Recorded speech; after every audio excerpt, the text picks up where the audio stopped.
Halo warga YouTube sekalian, berjumpa lagi dengan saya Latifianto. Terima kasih buat kalian yang sudah subscribe ke channel ini. Dan buat kalian yang belum subscribe, belum berkunjung ke channel saya, silahkan berkunjung. Kemudian jangan lupa untuk subscribe terlebih dahulu agar channel ini terus berkembang. Sehingga kemudian bisa menyajikan, memberikan kajian-kajian menarik tentang dunia sepak bola, terutama perkembangan Timnas Garuda. Baiklah teman-teman, hari ini di kesempatan yang baik ini saya akan sedikit menyajikan pembahasan tentang informasi dan sedikit pandangan saya mengenai persiapan Timnas Indonesia menjelang 2 pertandingan terakhir mereka di babak 2 kualifikasi Piala Dunia tahun 2026. Di mana Timnas ini nanti di laga terakhirnya akan berjumpa Irak dan Filipina. STY sudah memanggil sebanyak 22 pemain Timnas Indonesia dalam daftar yang dikeluarkan oleh PSSI pada tanggal 16 Mei. Tak ada kejutan berarti dari pemanggilan ini ya, selain Elkan Bagot yang tidak ada dalam daftar pemanggilan tersebut. Ini sangat disayangkan karena Elkan Bagot ini kan sering dipanggil ya pada pertemuan atau pada pertandingan-pertandingan Timnas sebelumnya, tapi kemudian dalam daftar 22 pemain yang dirilis oleh PSSI yang dimana mereka dipanggil oleh STY untuk melakukan pemusatan latihan di Jakarta menjelang Timnas vs Irak dan Filipina, Elkan Bagot tidak ada. Sangat disayangkan. Tetapi tidak apa-apa, masih banyak pemain yang lain. Ya, kita harus percaya, kita harus yakini bahwa apa yang dilakukan oleh STY ini sebagai sebuah keputusan yang benar karena mungkin disesuaikan dengan kebutuhan tim dan pemenuhan urusan taktikal. Kita tidak boleh berasumsi yang macam-macam karena dalam sepak bola sudah biasa hal-hal seperti ini itu dilakukan. Di mana seorang pemain yang biasanya sering dipanggil untuk bermain bersama timnas, lalu kemudian ternyata hari ini tidak dipanggil misalnya. Contoh, kalau di dunia misalnya ada Paulo Dybala yang turut serta dalam Piala Dunia tahun 2022 dan memenangkan piala tersebut bersama Argentina, kemudian hari ini tidak dipanggil oleh Lionel Scaloni untuk memperkuat tim Tengo di ajang Copa America. Jadi bukan sebuah kejutan baru ketika seorang pemain tidak dipanggil oleh negaranya, oleh pelatihnya. Dulu Egy Maulana Fikri misalnya juga tidak dipanggil oleh STY dalam beberapa pertandingan timnas. Dan kita sempat berpikir memiliki asumsi bahwa Egy mungkin sudah habis gitu ya. Tetapi ternyata STY memanggil kembali Egy ke timnas dan kemudian pemain berusia 23 tahun ini itu membuktikan kualitasnya di atas lapangan. Jadi ini yang seharusnya dimiliki oleh pemain timnas ya, mental-mental di mana mereka tidak cepat berasumsi lalu kemudian misalnya asumsi itu dikeluarkan di media sosial gitu ya. Kenapa saya tidak dipanggil? Kenapa saya tidak dipanggil misalnya? Jadi kalau misalnya tidak dipanggil oleh pelatih, oleh negara, maka kita harus membuktikan di pertandingan-pertandingan di klub bahwa kita ini pantas, kita ini layak untuk kemudian bersaing di timnas. Jadi harus bekerja keras dan kemudian terus menaikkan level permainan sehingga kemudian di kesempatan yang lain kita dipanggil oleh pelatih, oleh negara untuk kemudian membela timnas, membela negara di ajang pertandingan internasional.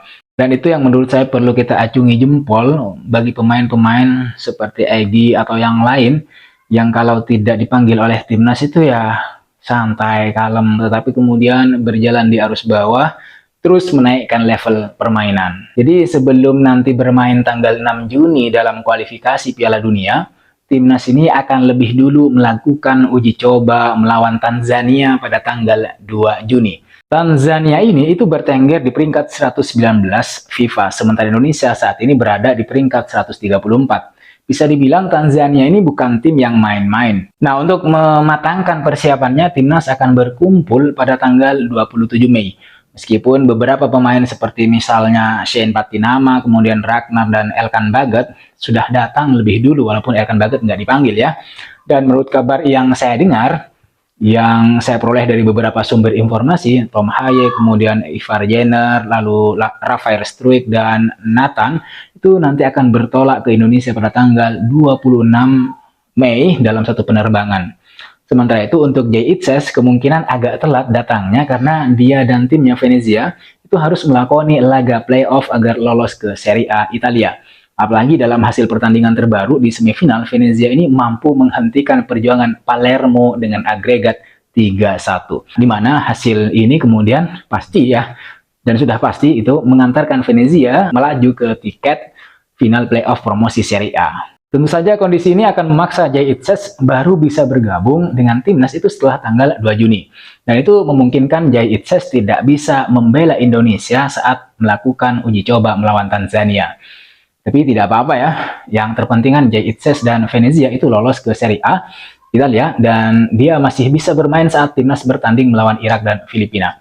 Jadi kalau dipikir-pikir di antara semua pemain timnas yang dipanggil STY, kali ini Jay Itzes adalah satu-satunya pemain yang sibuk karena harus membela Venezia dan kemudian timnas dalam waktu yang berdekatan. Nah teman-teman, walaupun pertandingan melawan Tanzania ini tidak dihitung atau tidak termasuk ke dalam FIFA Matchday, tapi STY perlu berhati-hati ya, karena pertandingan ini itu memungkinkan untuk terjadinya cedera.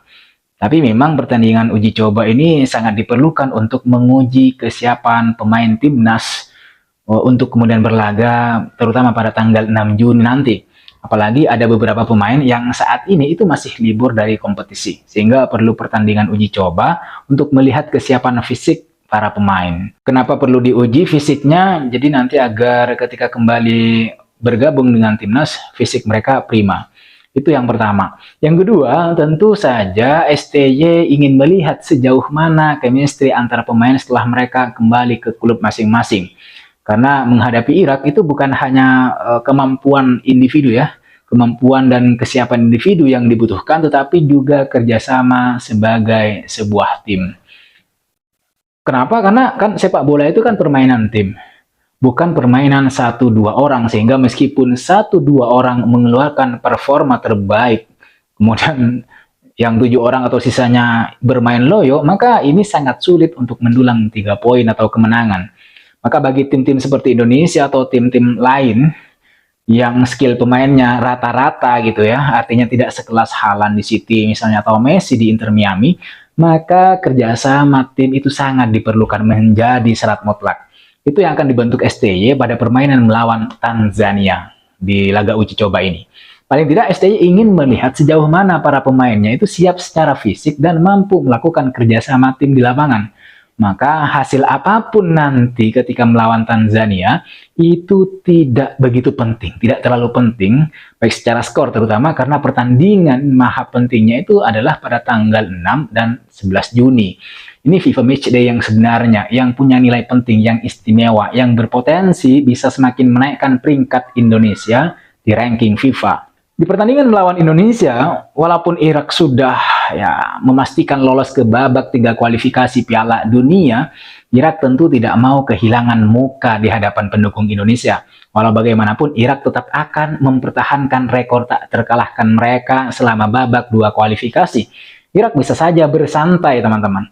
Tetapi bisa juga menganggap ini pertandingan yang sangat penting, yang sangat krusial, sehingga timnas Indonesia itu juga harus tetap bersiap untuk memberikan permainan terbaiknya.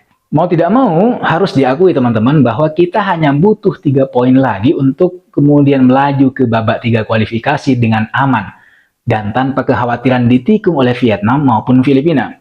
Kita hanya butuh 1 langkah lagi, butuh 1 kemenangan lagi agar kita terus berkompetisi di kualifikasi Piala Dunia.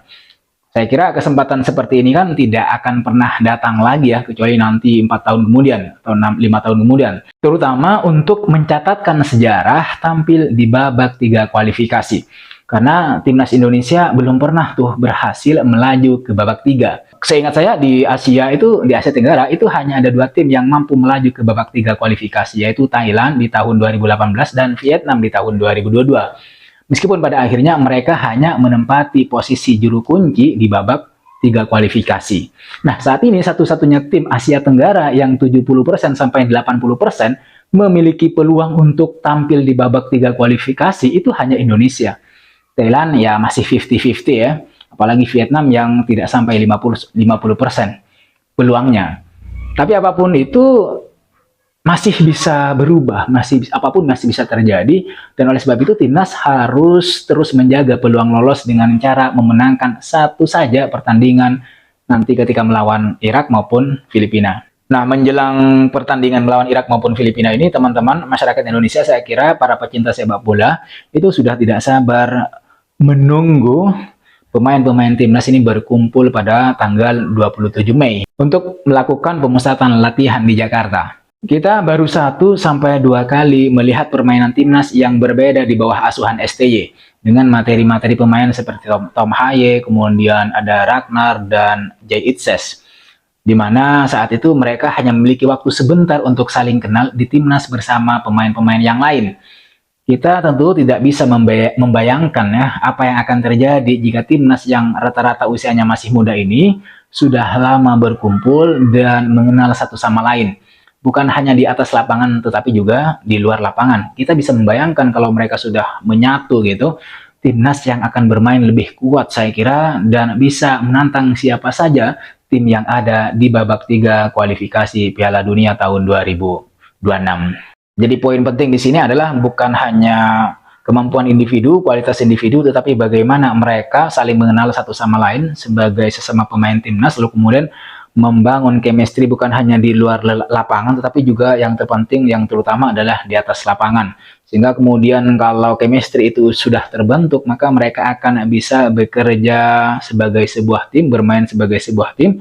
Maka kalau tim ini bermain sebagai sebuah tim, saya kira sebagaimana yang saya bilang tadi ya, mereka bisa menantang siapa saja lawan-lawan yang ada di grup 3 kualifikasi. Ini sangat mengerikan tentu saja, apalagi kalau misalnya nanti kita ketambahan pemain-pemain diaspora lain yang memiliki kualitas yang cukup mumpuni atau kita sebut sebagai grade A, grade A gitu. Jadi teman-teman, saya kira itu ya pembahasan pada video kali ini, para warga YouTube sekalian, para pecinta timnas yang berbahagia. Dan mudah-mudahan apa yang saya bahas di video kali ini itu bisa bermanfaat untuk kawasan teman-teman dan menambah kecintaan kita pada timnas Indonesia, di mana timnas Indonesia ini nanti pada tanggal 6 dan 11 Juni, saya ulangi lagi, akan bermain melawan Irak dan kemudian Filipina. Saya kira ada mungkin pepatah atau kalimat-kalimat bijak yang mungkin bisa kita sitir gitu ya. Kebahagiaan bagi seorang laki-laki atau siapapun para pecinta timnas Indonesia adalah ketika melihat timnasnya jago dan keren bermain, apalagi kemudian mendulang kemenangan atau 3 poin nanti ketika bertemu Irak dan Filipina. Saya kira itu teman-teman, sampai berjumpa di video berikutnya. Bagi teman-teman yang belum subscribe channel ini, jangan lupa like, comment, dan subscribe. Dan pastikan teman-teman menonton video ini sampai selesai. Video-video yang lain saya kira juga harus ditonton untuk kemudian memperoleh insight-insight baru tentang perkembangan timnas Indonesia di bawah asuhan Shin Tae-yong. Sampai jumpa di video berikutnya. Salam olahraga.